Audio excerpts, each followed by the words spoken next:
বিবেচনায় নিব। ইতিমধ্যে আপনারা জানেন লাস্ট যখন আমরা কর্মসূচি করলাম সেপ্টেম্বর 8 তারিখে, তখন আমরা মাননীয় জনপ্রশাসন মন্ত্রী মহোদয়ের সাথে আমরা প্রয়োজনীয় তথ্যপত্র নিয়ে তার সামনে উপস্থাপন করি।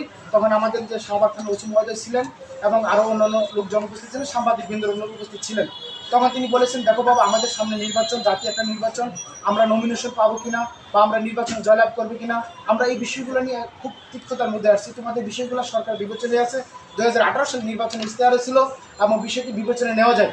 যখন 10 জনে আমরা শাহবাগ আমরা যখন অবস্থান নিয়েছিলাম, তখন কিন্তু শিক্ষামন্ত্রী মহোদয় বলছিল যে তোমরা আমাদের সাথে বসো, তোমরা বিশ্ববিদ্যালয়ের একটা প্রতিনিধি টিম আমাদের কাছে আসো, আমরা বিষয়টা যে বিষয়গুলোতে বয়সীমা বৃদ্ধি করা যায় সেই বিষয়গুলো তোমাদের সাথে আমরা শুরু করার চেষ্টা করবো, তোমরা আমাদের কাছে আসো। তো তাৎক্ষণিক আপনারা জানেন সেই আলোচনার প্রেক্ষিতে আলোচনা চলাকালীন সময় প্রশাসন আমাদেরকে নিয়ে মামলা দেয়, 13 দিন আমরা জেল খাটি।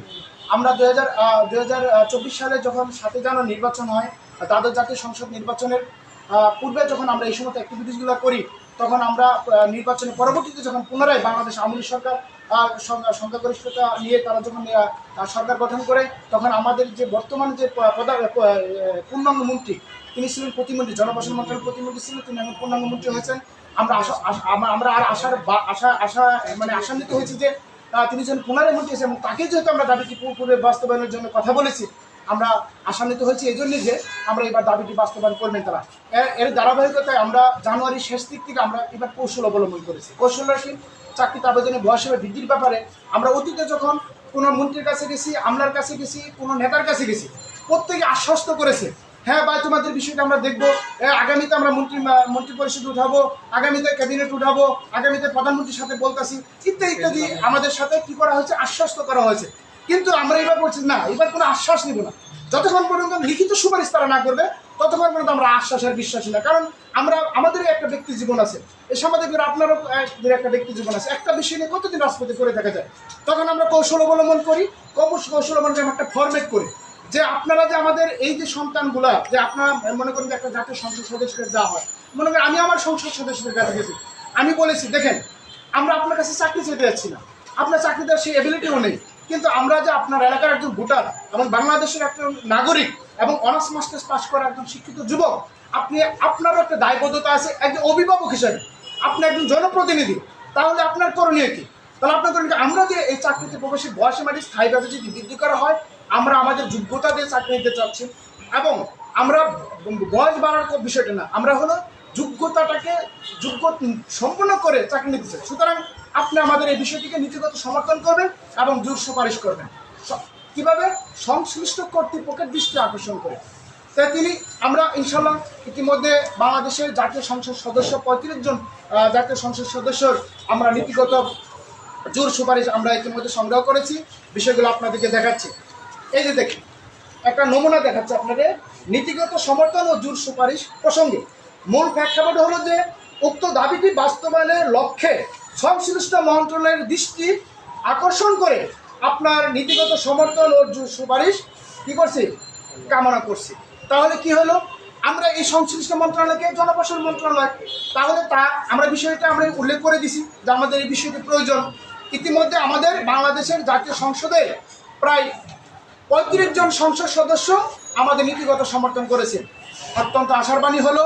আচ্ছা, এই যে যখন এরা নীতিগত সমর্থন করলো, তারপরে আমরা করলাম কি, বাংলাদেশের যে বিরোধী দল আছে জাতীয় পার্টির মহাসচিব যিনি মুজিবুল হক চুন্নু সাহেব, তিনি আমাদের এই যে আমরা এই দাবিটি নিয়ে দীর্ঘদিন রাজপথে আন্দোলন করতেছি, আমাদের এই যে দেখেন মুজিবুল হক চুন্নু সাহেব বর্তমান জাতীয় সংসদে তিনি বিরোধী দল আছেন, তিনি যখন আমাদের দাবিটি প্রতি সুরা করে দিয়েছে, তাহলে অবশ্যই সেই পার্টির সবার সমর্থন রয়েছে।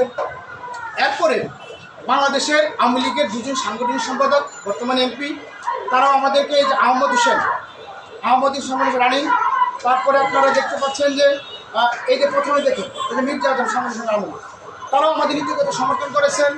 তারপরে বাংলাদেশ ছাত্রলীগের ঢাকা বিশ্ববিদ্যালয় শাখার সম্মানিত সভাপতি মহোদয়, তিনি আমাদের এই দাবির প্রতি সুপারিশ করেছেন।